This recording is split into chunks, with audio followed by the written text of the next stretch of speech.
Well, great to finally connect with you. Yeah, thanks for having me. I'm stoked. This is cool. Good. Yeah. Thrilled to have you. We owe a shout out probably to Britt as well for bringing us together. For sure. Yeah, thank you, Britt. That was really nice of him to connect us. And that was how I first actually learned about your podcast, was kind of through Britt. And ever since he told me, I've been listening to it a bunch. So stoked to Well, be thank here. you. Yeah. Thanks. I remember actually the last time I talked to him on air, it might have been 2 years ago now, but I referenced you specifically. I was like, dude, among all the team or even just like among all the free surfers we kind of see out there, Parker's got to be kind of one of the most unrated. Um, Yeah. and so I remember giving you that shout out specifically. Yeah. Yeah. And he sent that link over and I listened to it and you guys were super complimentary and really cool. And ever since then, I just kind of tuned in and watched the podcast and listened to it all. So kind of turned into a Good. full podcast nerd. So I love them. Awesome. Glad to hear that. Yeah. Um, how's this last run of swell been for you guys up there? Yeah, it's been pretty fun. I got to surf a couple days. Honestly, like the last few months haven't been surfing that much. I've just kind of had this house renovation project going on. So I've just been jumping in the water whenever I have some free time. But yeah, it worked out to where I had two kind of days to just take off and surf. And it was hot on the beach, it was offshore, and there was some fun combo swell around. So surfed my brains out and I'm pretty tired today. That was yesterday. I surfed a ton. So kind of Good for just you. woke up broken today, but feels good. The good kind of broken. Good. Good. Good for you. So are you still in Santa Barbara then or where Yeah. exactly? Yeah. I'm in Santa Barbara right now. Okay. And yeah, I just kind of finishing this little project that I've been working on for the last year and actually moving in right now. So I'm stoked and happy to be setting my roots even deeper in Santa Barbara and be here for a long time. How old are you? 27. Awesome. Yeah, Congrats. thank you. Getting up there. No, that's a big move though. Um, I was thinking about, I guess we could start here because I've been tracking your career. I don't know, since Young Wise Tales days for sure. I was following that vlog and all those videos. And I was thinking about how you, at that time, you and Connor, I felt like you were synonymous Mhm. in a way that was similar and probably a disservice to the Hobgoods back in the day, where it was just like, they're interchangeable. It's just the Hobgood brothers, you know? Yeah. You guys were synonymous at that time when you were both young, and then clearly your careers went in totally divergent paths. Did you ever consider competitive pro surfing as a career option? And if so, why did you deviate from that? Yeah, I mean, I guess to where you started, my brother and I just when we were really young, like I'm talking when we first really kind of started to get into the amateur surfing and everything. Um, we were totally like one and the same. We were like the Coffin brothers, and not that that was ever a bad thing, but I think as I got a little bit older, I found interest in kind of being able to like branch off and be my own person. And we both rode for Hurley at the time when we were really young. And I remember I would go around the factory and everybody would call me Connor's little brother. And I was just like, I don't want to hear that anymore. Like, where can I go that's different than this? And I went and I rode for Volcom then for like 10 years. And it was a pretty drastic change from going from the Hurley family. And that was kind of really what like set me on my own trajectory of like doing my own style surf career. And, obviously we were still together a ton, but that was like a really big move for me just to create my own identity a little bit more. And then, yeah, like going further down the road, I mean, I did the WQS events, I did the junior series. Like I pretty much was a competitive surfer, with the goal and the intent of getting onto that tour. And that was like, I was super single-minded on that, just going for it, loved it, all about it. And then my brother qualified when he was about 21 or 22. So I would have been about 19, 20. And so my travel companion was on tour, and then I was kind of on the WQS, kind of just trying to just figure it out. I guess, to be honest, and not just competitive surfing. Like I was just in a stage of where I was really like kind of trying to figure out life. I was like 19, 20, traveling the world, like ton of freedom.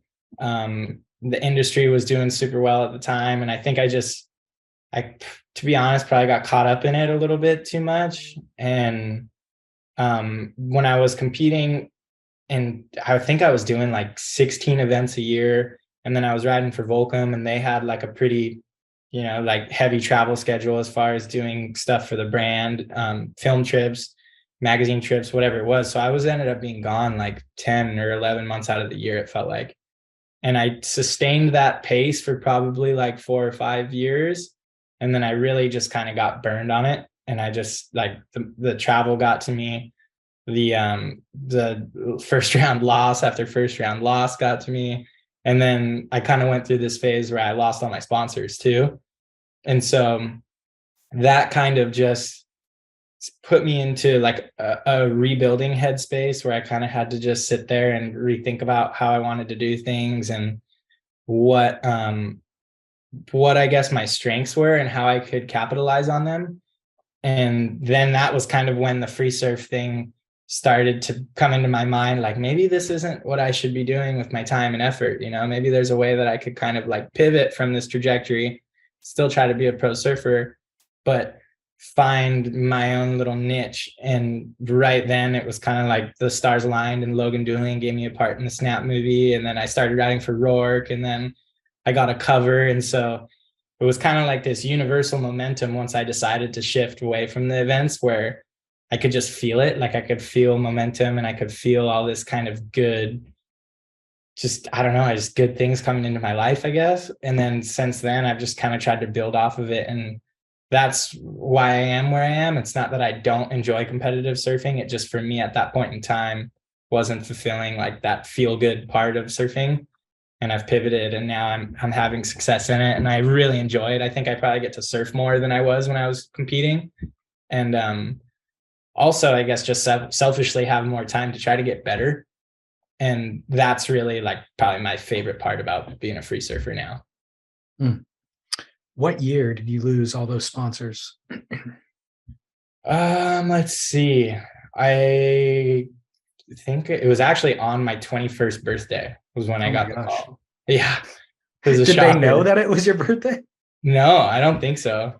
So I got the brutal call. If they did. Yeah, no, I know.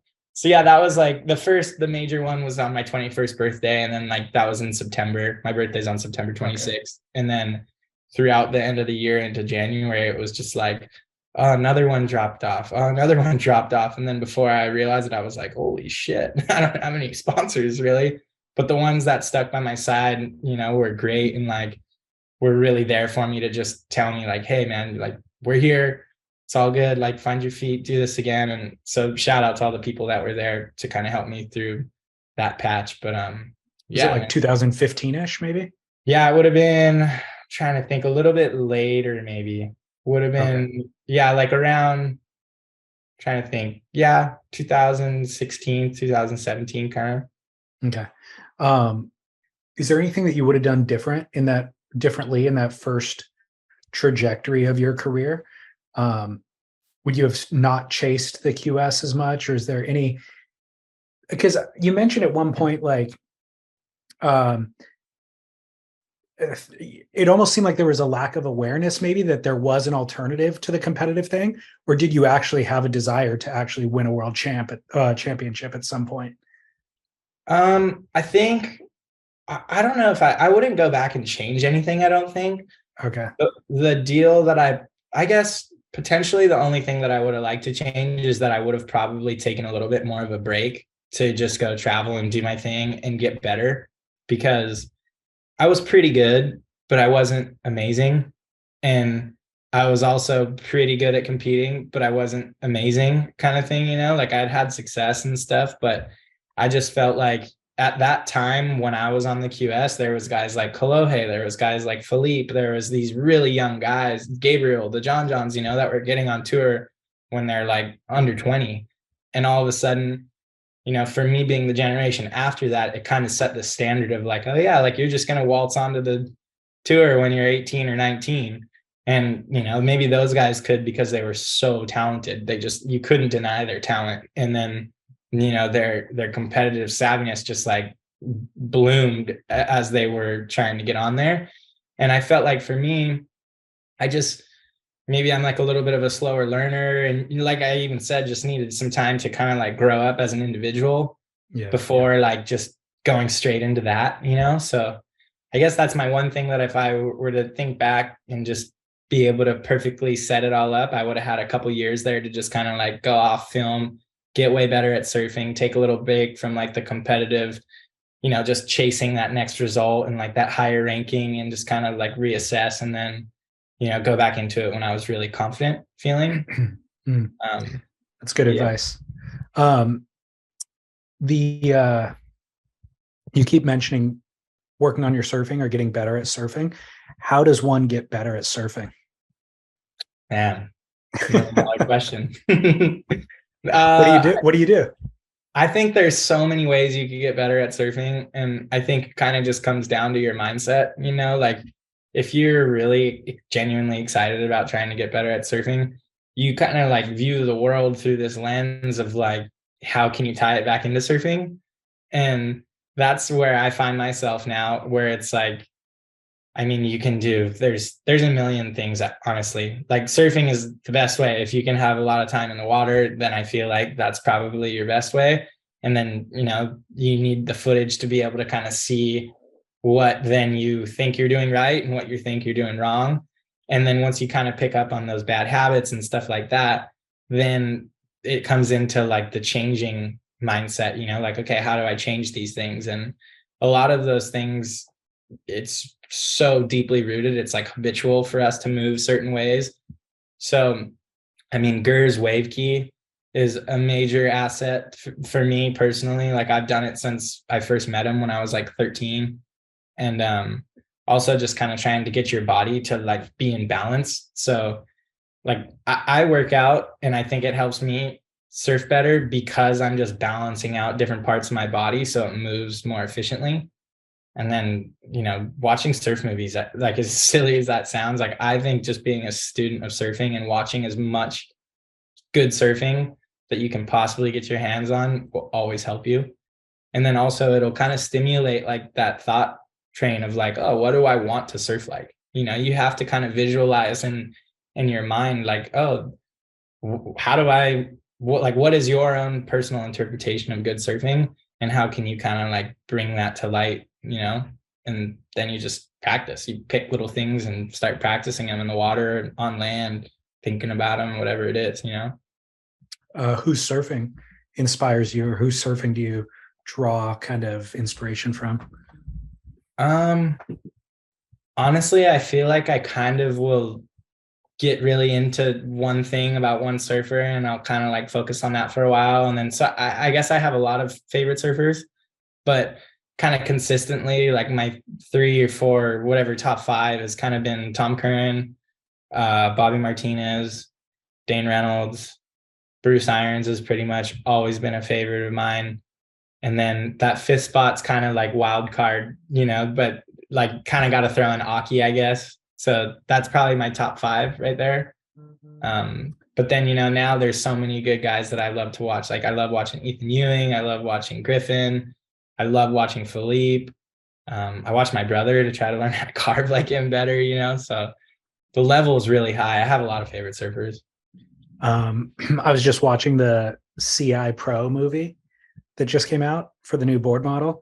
And I was thinking it's one of the first times in a long time, actually maybe Snapped 4 would be the other recent example, where it's like an old school surf movie where it's a mashup of locations. It's a mashup of surfers. Everybody's got their own section. And it allows you to do what you're talking about really well, which is watch one surfer and isolate something that they're really good at, that you're like, oh God, that's a reminder. I need to do that. Cut to Dane Gudauskas, who's doing very little with his body and his arms. His just positioning is perfect. And you're like, oh man, I got to do less of everything and just do what Dane's doing, And then it cuts to somebody else and you're like, oh, it's really, I forgot how much I used to get out of old school surf movies in that regard, because now it's just watching somebody in a long form Torn Martin going on a long 6-month excursion somewhere or something like that. Totally. Yeah, no, I mean, the parts, like, that's why the beauty of the surf movie is that you have those parts, and at the end of the day, surfing is such a huge platform for self-expression that you'd expect every single surfer to bring something different to the table.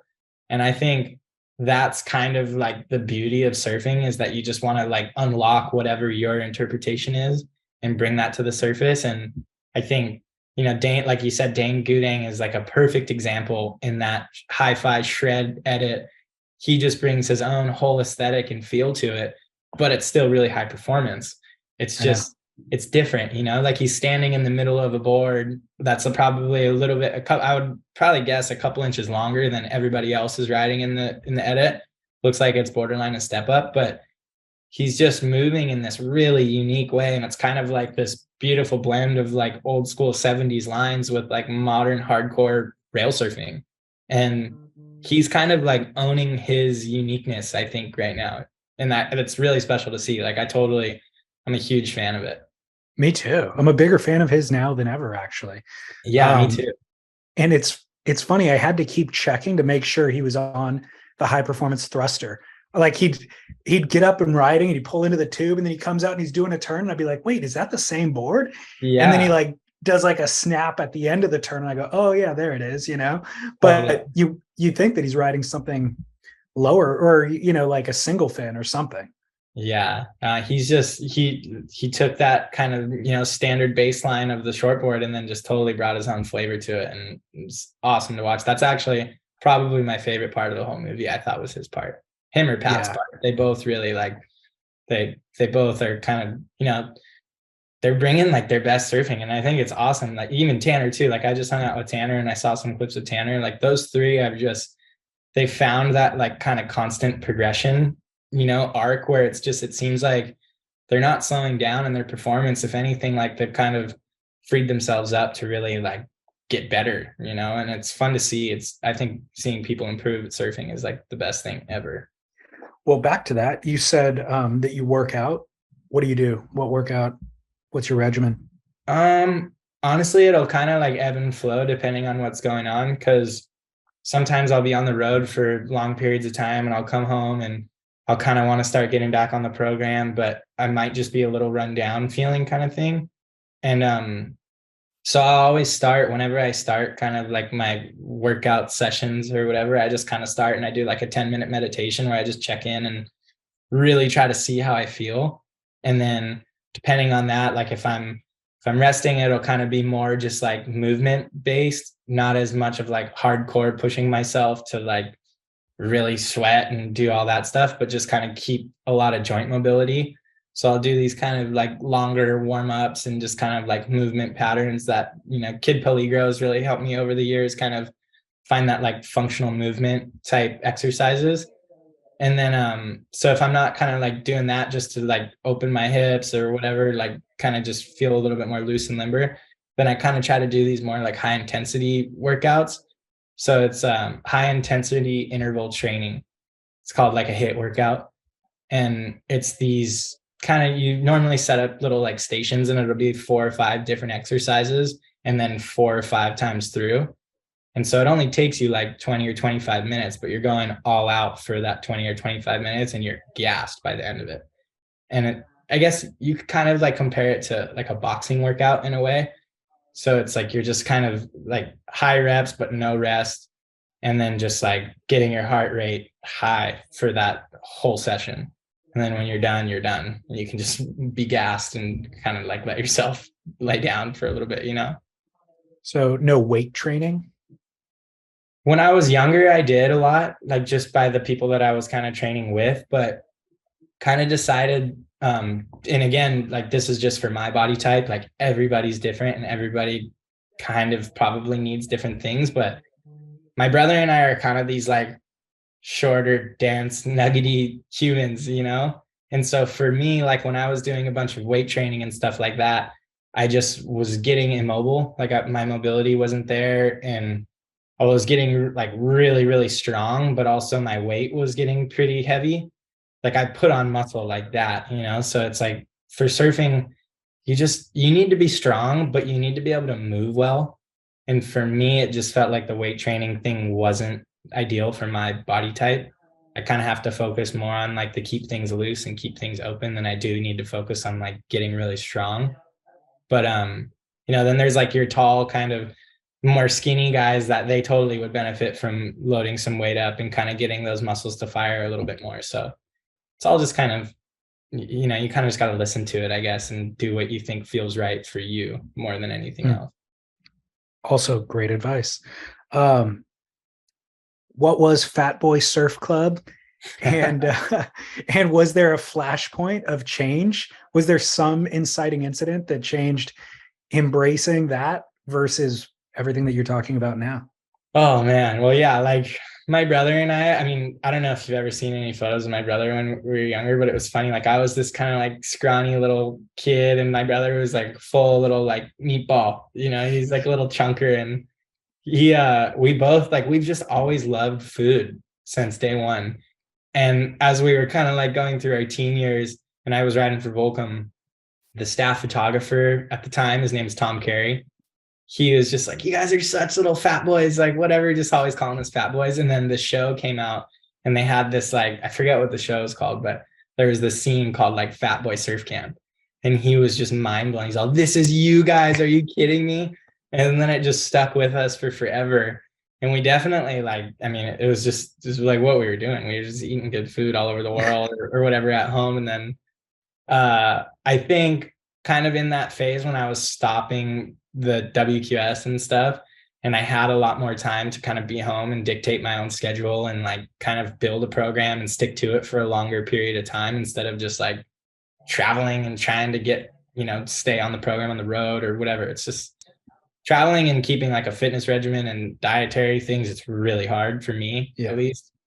So when I was home for that longer period of time, that was kind of when I was like, oh, kind of like ready to change my ways a little bit. And it was also kind of in this point where like I was like kind of finally committing to the next level of trying to be a professional surfer where, you know, like it just, the level's so high now, you just have to put in a little bit more effort. You can't just like roll out of bed and go surf anymore, you know? Yeah.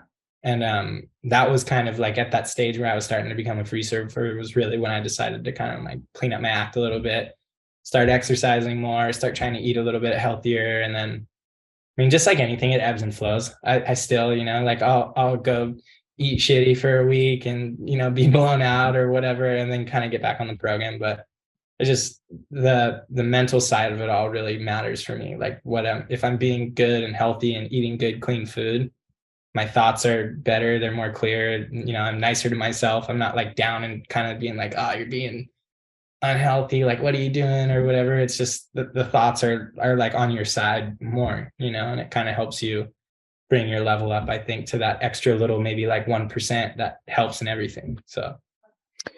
Yeah. The difference is noticeable in your surfing. And I think that's what I mentioned to Britt was the word precision in your surfing, because as you stated earlier, you were always good, you were not great. Competitively, you were always adequate and good, but not, you know, at the top level. And I don't remember ever having any criticisms about your surfing, but there was a moment of change where I was like, holy cow, Parker is like, there's a precision to his surfing. And I think that it was noticeable in your physique as well. Like maybe you had gotten stronger or leaner or more nimble or something. But precision was specifically what I noticed, you know, like really precise, fast, sharp, kind of on the attack surfing. Yeah, well, thank you. I appreciate that.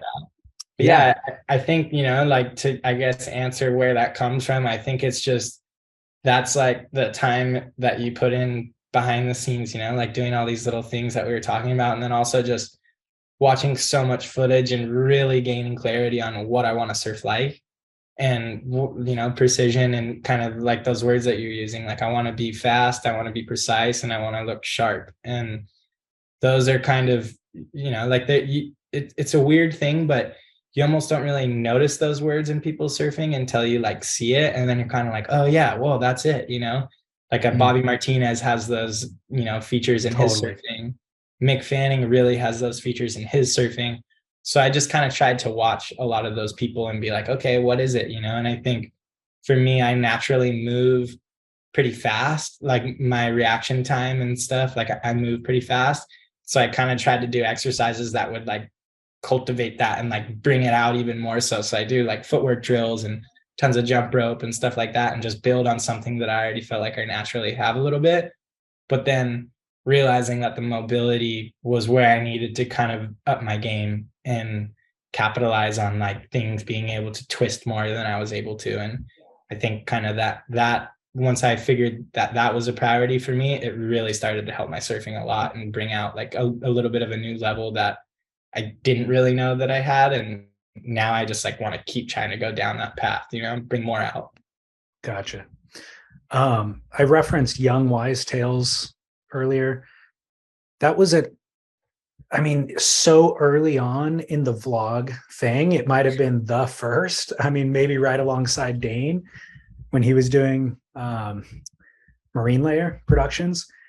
And I'm curious if you and Connor identified that was going to be a trend and a thing, or if you identified that, and then secondly, why have you guys abandoned it? Because you were so early on to the trend that you could be kind of owning the category at the moment. So what was your thoughts at the time and why have you abandoned it?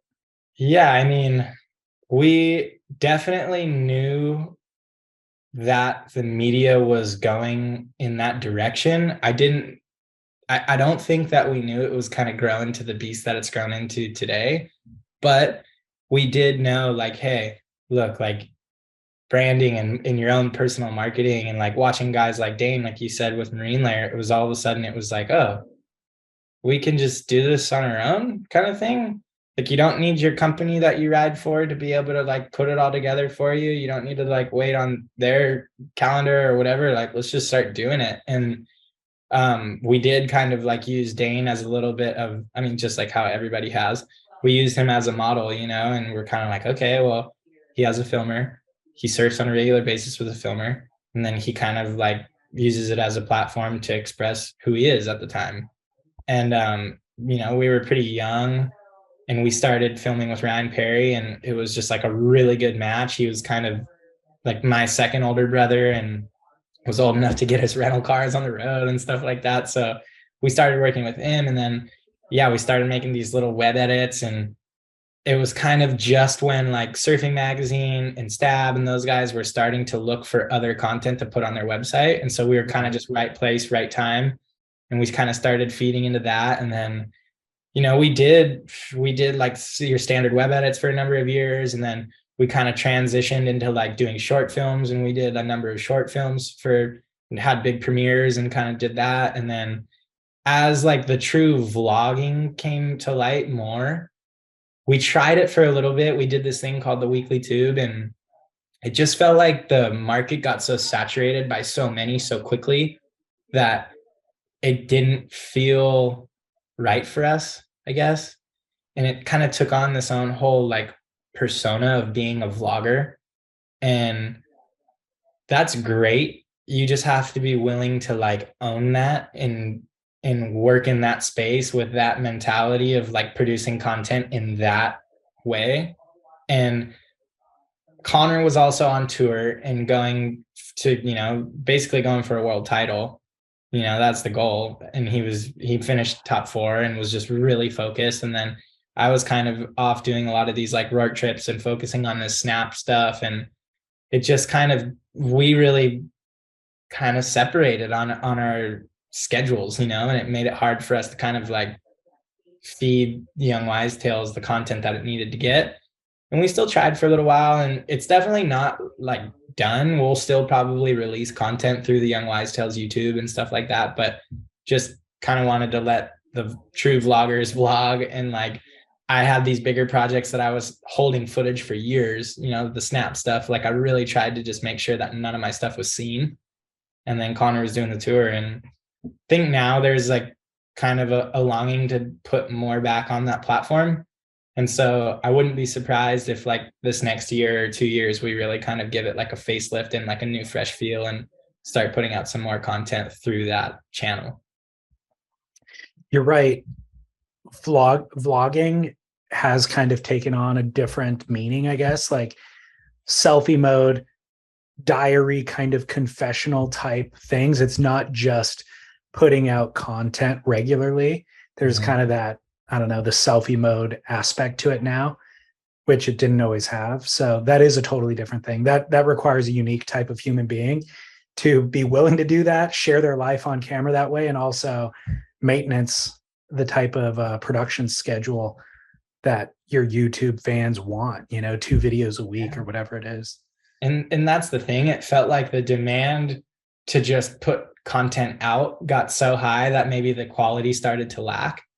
And that was just something that I didn't want to do personally. Like if I'm going to put something out, I want to feel really proud of it. It shouldn't just go out to hit some algorithm or do something like that. So that was kind of like when everybody was putting out like the instant day video or whatever, I was like, oh, cool. I'm going to hold my stuff for the next 2 years. And people are like, what are you doing? That's like, why are you doing that? But, I had these things that I was really proud to be a part of, and I wanted to give them my full attention. And that was kind of how I did it, Yeah. And that's how John does it, by the way. Yeah. I mean, Still his to this stuff, day. like, yeah. And I feel like the top of production in our world, and everybody, like kind of how I was saying, we used Dane as a model at that time when we were starting. I feel like John's really the one that's like setting the bar for modern content and what that means, Yeah. So that kind of begs me to ask, how are surfers even rated now? I mean, how do you define success in a surf career at this point that isn't connected to competitive results? This is a good question. I really wonder what it means nowadays. I mean, what is relevance, Totally. I mean, I think here's, I guess, like where I've kind of gone with it is because it's just like so much has changed so fast in our world as far as like, if you go back 10 years ago, it would have been 2012, right? Like magazines were still huge. Surf DVDs were in surf shops. And then that all went away, right? So then there was like this kind of awkward gray area of like, whoa, what is the platform? Like, how is this all going to work? And at the time that those things were kind of dying off, the tour was really the one that was kind of like exploding. And it was kind of like the platform in surfing.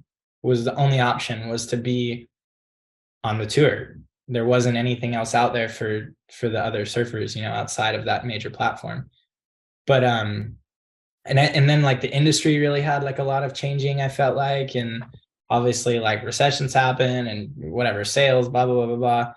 And then all of a sudden it was like the whole industry felt like it flip-flopped on top of each other. And I guess what I mean is like when I was younger and coming up through the ranks, like your brand that you rode for dictated your career, and they dictated your story, they dictated your image, they dictated everything.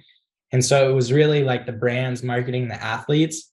And now I'd say it's like completely flip-flopped, where now it's the athletes marketing the brands. So you kind of had to just like hold on for that like wild ride of kind of trying to like figure everything out. But now it seems like it's clear. And to be able to create like relevance or value in the surf world is what can you offer your brand, right?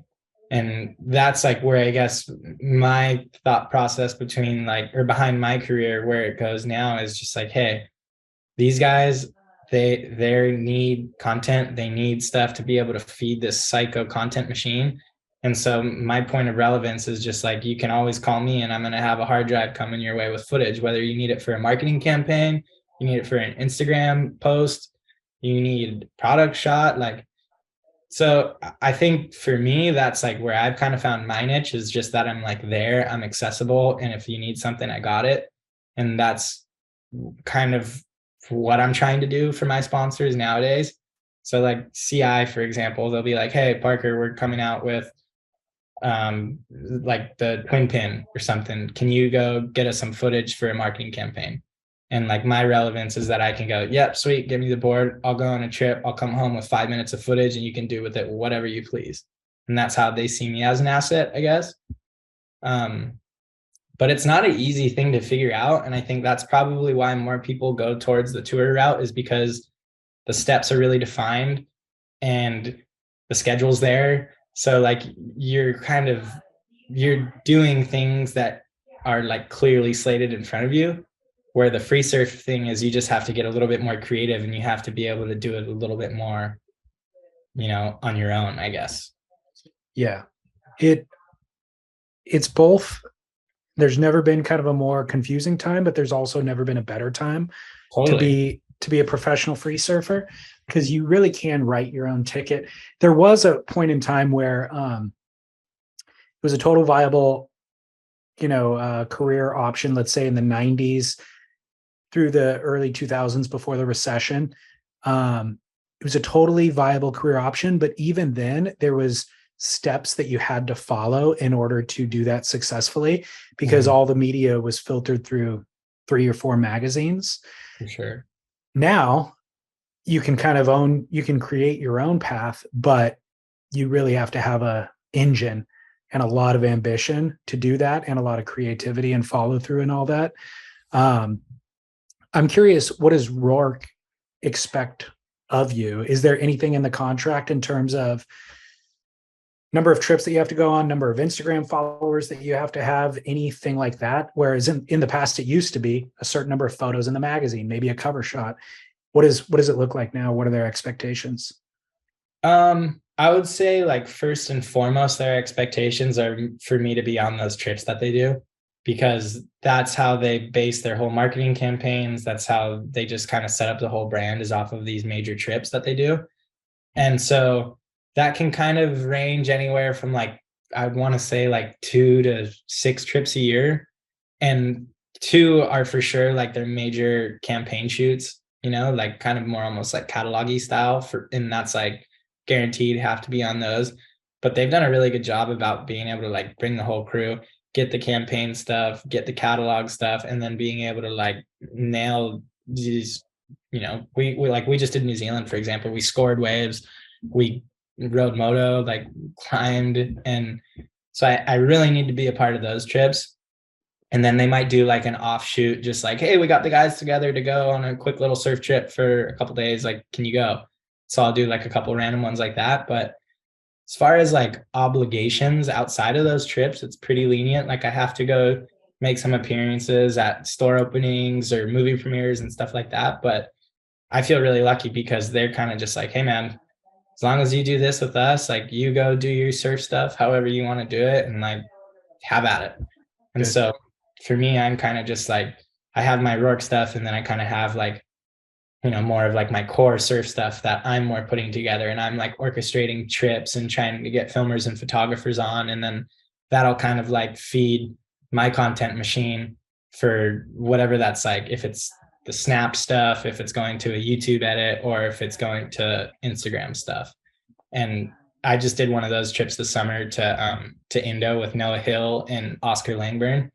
And so it was cool, like, put together a rad crew of surfers, go get as much footage and photos of product and stuff that we possibly can. And then we come home and we kind of have this vault of things that we can be able to just trickle out over social media and make sure that we're hitting like consistent, posting to be able to market the brands that we represent. Awesome. In regard to metrics for kind of how to measure your surf career success, how important has Stab become in your estimation? I would say, like, I mean, kind of what I was talking about beforehand, how like the tour was really like the marquee platform, and then there wasn't really another one in sight next to that. Stab has really come up and they've been that secondary platform, and it's pretty opposing to the WSL, I'd say. Like, they're trying to do it, I don't want to say like the opposite way, but they're trying to do it in a different way to capture like a different type of viewer, or a different need within the surf world, let's call it. And they're doing a great job. They're really creative, and they're they're trying to kind of break the mold on like what has been a success and turn things on a new trajectory and think like what can be successful. And they're doing great events, they're doing great features, and I'd say right now they're probably like the main surf media outlet in the world by far, I guess. They've really kind of stretched into the space that I feel like they were already occupying, like they were kind of already positioned that way when they were printing magazines. And since they've stopped printing, they've really focused more on tent pole video pieces, and they've introduced me to a lot of surfers who I didn't know about, like Mateus Hurdy, let's say, in the past year, um, Aaron Brooks, Katie Mhm. Simmers, where uh, those are now surfers that I'm like tracking their entire career, but Stab was the one who identified them for me. So I wonder, the reason why I ask about what their relevance is Matt Miola, he won Stab High in Costa Rica, right? Yeah. That you were on. Yep.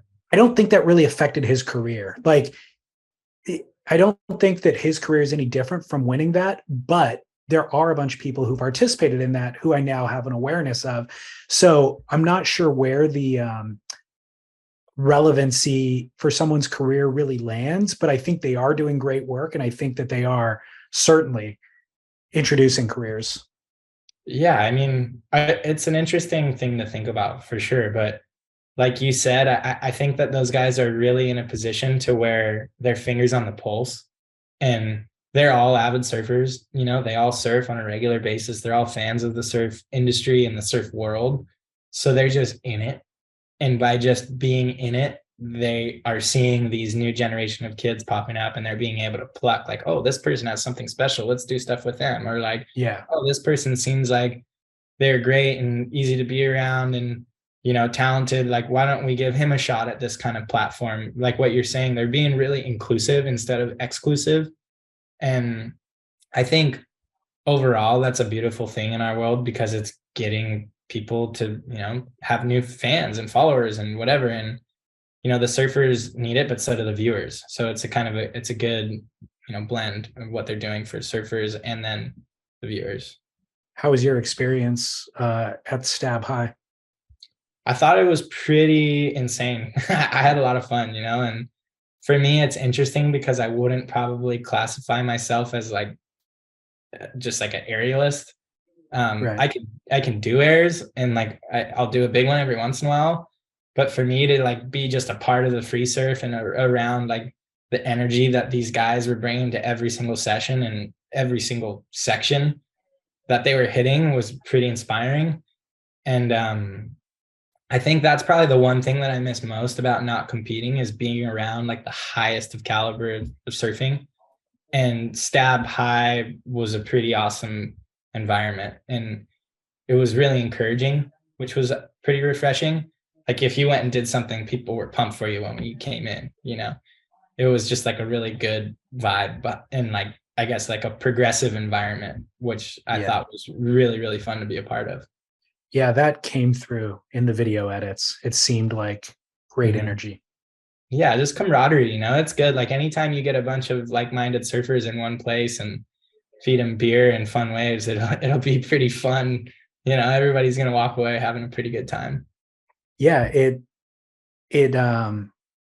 is competitive still, but it's also everybody celebrating their own competitors rather Yeah. than hoping that they eat it. Yeah. And I think that it really like it shifts the competitiveness in a way from like it's really like internal at that point, like you're Mm, mainly just being competitive with yourself. And I think like for me, I'm a really competitive person, but it's mostly with myself. It's gotcha. not as much like, I'm going to be better than you, or I'm going to beat you, or I don't know. It's more just like, hey, like I'm here for 2 weeks. I got a window to try to do some huge airs. Like I want to stomp some huge airs, and I know I can. So it's going to try to do it. Right. Yeah. Um, so yeah, it was good. Yeah, it's interesting. It's a lot more aligned with surfing and the Mhm. ethos of surfing than other competitive surfing is, where it's cutthroat. Yeah.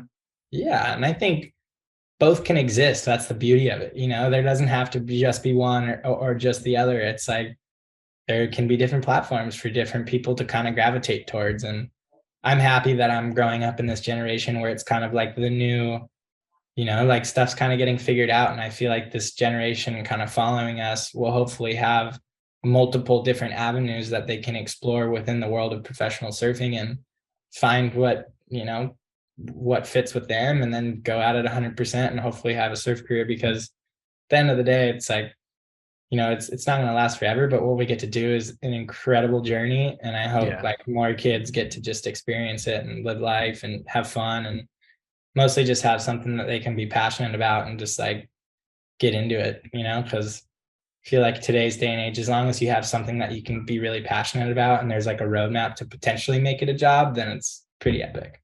Yeah, for sure. I would love to get your thoughts on Connor's quick ascent and then equally as quick kind of descent on the CT. In 2019, he was ranked 20th. And then the next year of competition was 2021 after COVID, and he finished fourth in the world. Then this past year, he failed to make the mid-year cut. So I'm curious to hear your thoughts on what do you attribute that success to, the fourth place finish? And then also, what do you attribute the recent hiccup to? So I don't know how well you know my brother, but he's really smart. Like has always been really, really smart. And he kind of has one of those special brains that is able to like really focus. And so I felt like when he got on the tour the first year, you said he finished 20th, Well, he right? finished 20th in 2019. Was that his first year? I think that was his first year. Yeah. Okay. So I think that first year he was like, oh, whoa, like I qualified, and it was kind of like, I think he was maybe just so happy to be there that he probably didn't quite like reassess and really like believe in himself. Like, oh yeah, like I'm a top 10 surfer. He was kind of more just like dipping his toe in and just seeing how it felt to be there. And then throughout the year, he kind of figured it out, and he ended up getting in the finals in Portugal, I'm pretty sure. And that was what kind of brought him back into real qualification position. And then whatever the year that he did really well, when he finished fourth, we were sitting like before the season started, we were sitting at his house, kind of just hanging, talking, whatever. And we kind of started talking about the year. And I could tell just by the way he was talking about like the next kind of coming months, he was like pretty engaged and pretty focused and pretty committed. And he was doing everything he possibly could to hold this like really high intensity focus at all times, what he needed to do to just be like firing on all cylinders. And when you commit so heavily like that, and you're also one of those people that's just naturally able to focus on things, it's just like the best recipe ever, and he was just, dude, he was so in rhythm. And that was kind of like when you do all those back things too, it's just kind of, you have this like overflowing confidence that you're doing everything you possibly can. And in those dying minutes of the heat, when you need a 6.5 with 30 seconds left, those thoughts of just knowing like, oh, if a wave comes, I'm going to get the score, he was so mentally in tune that that was the story he was telling himself heat after heat. It was just like, oh, okay, cool. Yeah, I could do it. There's 10 seconds left and I need an 8 minor. Wave comes, I'm going to get it. And he was just on, and the beauty of kind of how the tour is set up, like if you get those successes earlier on in the year and you kind of know that you're in a requalification position already, then you're actually kind of showing up to events a little bit freed up instead of just being like, oh my God, I kind of have to hold my place on tour. So as the year went on and he kind of ended up getting into more of a relaxed kind of flowing state of like, oh, cool, I'm going to be on tour next year. Like maybe I can make the top 10. And then all of a sudden it's like, oh shit, I'm in the top 5, like going into trestles, I got a shot at a world title. And I felt like a lot of people were kind of like writing him off going into trestles because he doesn't do airs. But like I was down there for the days leading up to the event, and like he was ripping so hard. Like he was in world title contention and world title form 100% going into that final day, And Philippe, he actually had Philippe on the ropes and Philippe got him in the last minute. But I felt like, he was right there, and he was just all that commitment throughout the year kind of like fed into that final top 5. And then once he finished fourth, and then the next kind of coming year, I think just naturally, when the clock resets and you have to start all the way from zero again in the new year with new events and new placings, new point totals, it's just a lot, And I think he had that going on. And then he also was like the surfers rep, and they were introducing all these mid-year cuts and all this stuff. So he was probably focused on the back end, talking to the WSL about how they were structuring the tour a little bit more than he would have liked. And it probably removed him mentally more than he would have liked. So he just might not have had that full commitment mentally to being like right then there trying to do his best competitive surfing. So, but that's just how surfing goes. You know, you're hot 1 minute and then you're not.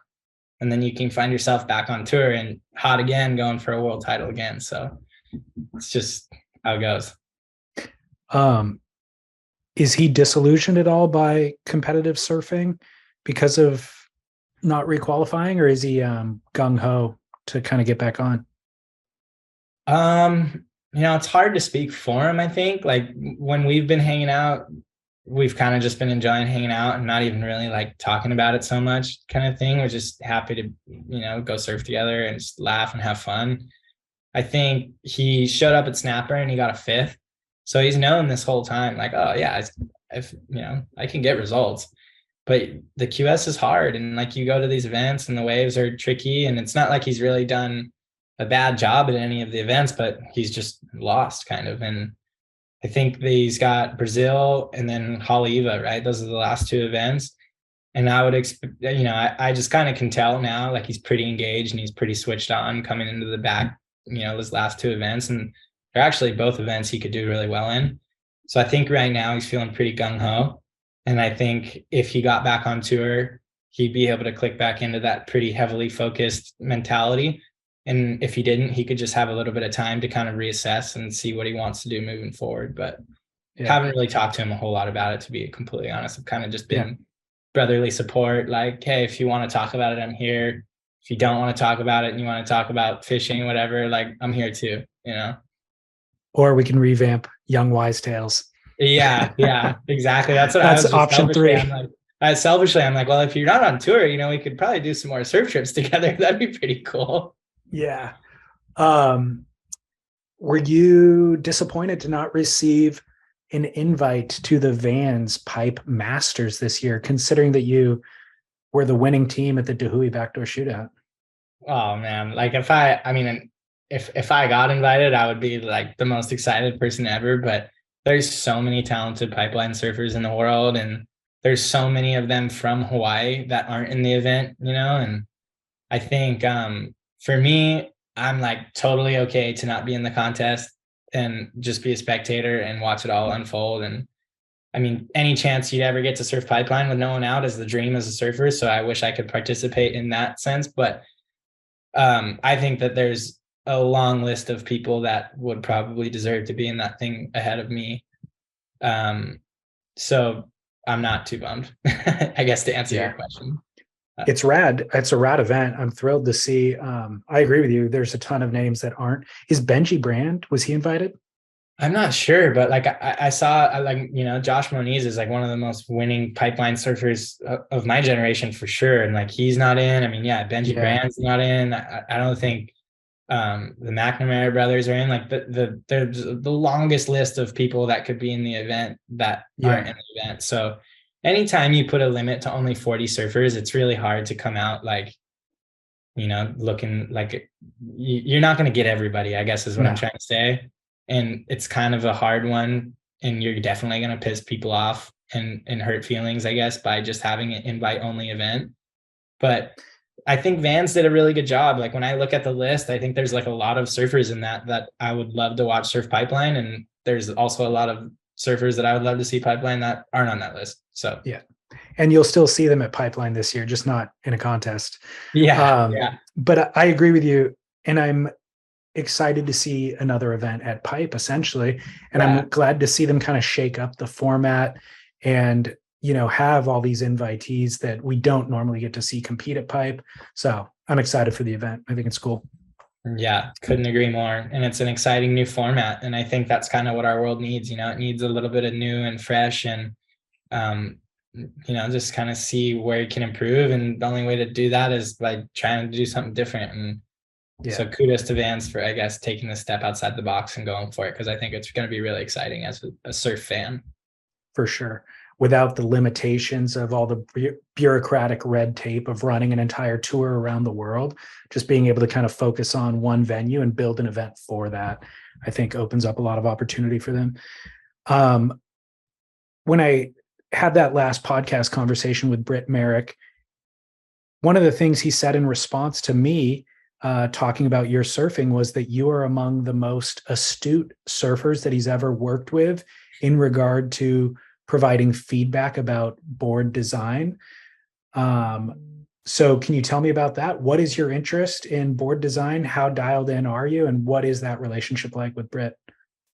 Yeah, I mean, I guess I should, I don't know. I kind of have just grown up in the Channel Islands factory, to be honest. And I felt like I was really lucky to be able to live so close to the factory. And I would just go hang out there whenever I could, because I just enjoyed being surrounded by my kind of people that just like surfing. And I was just kind of always learning whenever I was in there, like whether it be talking to a shaper or a glasser, like the guy that sets the fins. Like there's just so much cool information as a surfer that you can pick up on in that one building, that I just kind of found myself there all the time. And that it's interesting because there's a lot of pro surfers that don't know anything about their boards. Right. Sometimes even the best surfers in the world, like they don't really know anything about their boards. But I felt like for me, it would kind of just add like a little bit of extra confidence, kind of knowing what was happening with my boards or how to make them better or whatever. So it kind of just, from a pretty young age, I had a pretty direct dialogue with the people that were making my boards. And that just has slowly kind of evolved and built over the years. And, if I ever got boards from other guys and like experienced kind of how other shapers interpret design or whatever, like I really like it. I think it's really fun. And it's basically art. At the end of the day, it's like you're creating this amazing sculpture that you can then go ride waves on. Yeah. And everybody does them different, even though it's the same, surfboard. They're all different. Everybody's eye and, kind of final touches are all different. And so when Britt started making my boards, I was in a position where I was just like super excited to try to get better and try to get my boards better. And I really wanted to just like elevate my whole deal. And Britt was in a really similar position where he was kind of getting really into shaping, but he just like, he wanted to get better. We both didn't really know how we were going to get better, but like, we were just committed, like, okay, cool, dude, we're going to get better. And then we just kind of started getting better together. And it was almost like we would feed off of each other as far as like board design went, like all of a sudden it'd be like 11:30 at night and Britt's like texting me about rockers just because he's like so excited. He thinks he had a breakthrough on like a rocker idea, and we just have a lot of fun and we enjoy it. And, by kind of being in there and in close proximity, it's really easy for him to be like, hey dude, I got something that I want you to try. And then I could go ride it, film, take some notes on the footage, and then like show back up at the factory 2 days later with like clips and notes, and we could go over it together. And it was just like, before I knew it, we were like making major progress quickly. And we just kind of like rode that, that like wave of just ambition to try to get better together. And like, we're still kind of riding it, and that was the board that we ended up designing, was the CI Pro. And so now it's kind of cool to be able to like release that and high five and be like, dude, we did it. Like what we kind of accomplished, what we went out to try to do was make a really good high performance shortboard. So, and I love it. And it's kind of cool to see so many other icons on the team writing it. I trip out. See Dean, see Bobby, see the Goodangs, everybody's on that thing. Yeah. And that's the best part about Channel Islands is like the people that are involved, it's like, I don't know. It's such a diverse group of amazing surfers that stretches the whole world. And to be able to kind of work with Britt on this design and like have it work good for me was like really special and made me feel great. But like to be able to then go put it in under someone else's arms and someone else's feet and watch them like excel and feel like they're getting better at surfing, of riding a board that we designed. It was like, it just felt so good. It was like the biggest win I've ever had, but it was like it wasn't just for me, it was like for other people too, if that makes Yeah. sense, you know? So it was really fulfilling. Um, Tell me about the board itself and the board design, if you don't mind, for listeners. Yeah, well, we just wanted to make a board that we felt like could just elevate our surfing, you know? And so it has a pretty rocker template, and it's super continuous. So there's kind of like constant curve going through the whole thing. With a somewhat of a flatter tail rocker though. It kind of tapers off and it doesn't go like super drastic flip off the end. So it's still really drivey, but you can kind of maneuver really close to the pocket and in tight, steep spaces with all the curve. And then it's kind of got like a pretty down tapered rail on it, and it has quite a bit of tuck. So the idea behind that was that when you were going to go roll over from rail to rail, that the board had like a shape on the underside of the rail that would kind of like roll into the face of the wave really easy and engage pretty effortlessly. And then the final component was the fin placement. And that was like, we kind of got a little lost on the fin placement for a little while just because there's so many options. But we ended up in a position that we felt like added a lot of drive and kind of, I guess, like speed to the board with still maintaining like that loose, easy transition feel. And, you know, I'm really proud of how it turned out. And I feel like I'm getting the best boards that I've gotten from Channel Islands. And I'm seeing guys doing incredible surfing all over the world on it. So I feel like it's kind of right now it's moved into that, like, okay, this is kind of, if you want to get just a good high performance shortboard and try to rip, this is a board. Yeah. It's funny. The talk and I don't know, the conversation in the last couple of years is deviated away from high performance shortboards, and everybody's more comfortable riding everything. And even Channel Islands has put out a lot of successful, from the mid-length model to the free scrubber and the twin pin and whatever. Those have all been trends, but recently, but CI's always done those, like they've had a mid-length for 20 or 30 years. It's not a new trend for them.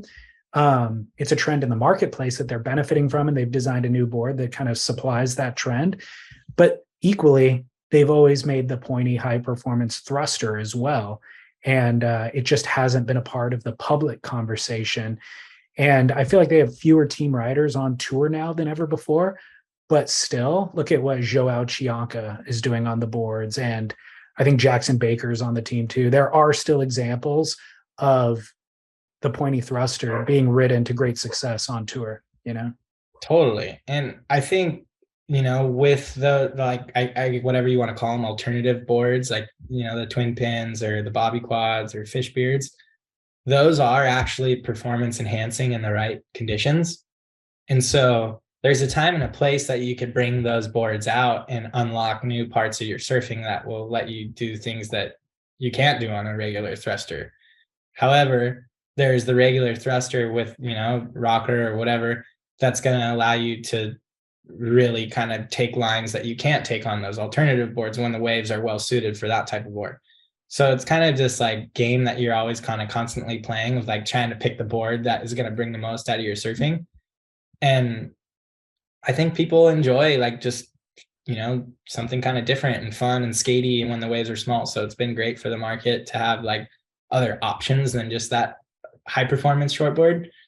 But the ethos of Channel Islands has always been high performance surfing, and like working with the best surfers is how we're going to create the best boards, I guess, And even though there's not a guy on the team that's like in a world title position at this very moment, feel like guys around the world and like good high profile surfers are picking up the boards and seeing the surfing going on the boards and being like, oh yeah, Merricks are looking good, So as long as that's kind of like the rep, and I guess the people still see that in the boards, that's all that matters, Yeah.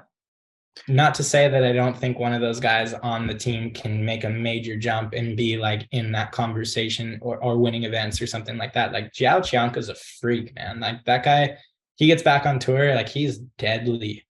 Totally. And I wouldn't be surprised if you see him in the top 10 or top 5 within the coming years, because he has that singular minded focus to just be a competitive machine, and he charges, he can do airs, He's got an amazing rail game. So I think looking at the team right now, he's someone that we're all really excited to get back on tour and kind of just see him do his thing on the boards. Were you involved in the buyback from Burton? Yes, I was. And Good for you. it's been awesome. Yeah. Like just the whole, I don't know. It's like when you walk into the building, it's just different now, you know? Yeah. It's just the people that are there because they want to be there, and decisions are being made within that one building. It doesn't have to go to some higher up to get approved or denied or whatever. It's just like, oh, this is what we want to do. We're doing it. And Yeah. I think just the surf industry, you know, it's like maybe surfers aren't like the best businessmen sometimes, but at the end of the day, like they know our world and they know just the landscape of the surf industry and what's cool and what's not. And so it feels good to be like in a position where we have say and no one's there to kind of like change our mindset. You know, it's just like we want to do what we want to do, and that's what we're going to do, I guess. Yeah. Well, you're in control of your own destiny, you know, Yeah. kind of like we were talking about earlier about being a free surfer. Now you're not beholden to a company anymore. You can kind of pick your own path and design it. And this feels the same way, but it's such a great story for all the surf world. I think when that news broke, everybody was happy. Everybody celebrated the news. Even those of us who aren't benefiting from it or involved in it, we're still celebrating the news because it's a family brand and it's great to see. And I mean, even the Burton involvement was a great story at the time too, because you want to see small family brands be elevated with capital and exposure and distribution networks and all that sort of stuff that Burton was able to bring. So I think that was a great fit at the time. But more recently, it's also a great story to have the buyback and have complete control of the company. So good on you for being involved in that. Yeah. Thank you. I feel really lucky to be a part of it. And, Yeah. you know, just to be involved with a brand like that as a team rider, but now as like an owner, it's special. And every time I walk through the building, I kind of am just like, wow, that happened, you know, and Yeah. it's happening, I guess. And I feel really confident that like the people that are in there are just good people, and they want the best for the brand and they want the best for the surf world. And I think that's kind of what we need. We need more surfers at the helm in our industry, again, kind of making those decisions to make sure that it can stay, you know, true to its roots and just keep being a great thing instead of just some like dollar sign in someone's eyes, you know? Totally. And so many of those people in that factory have been there for 2 decades. Yeah.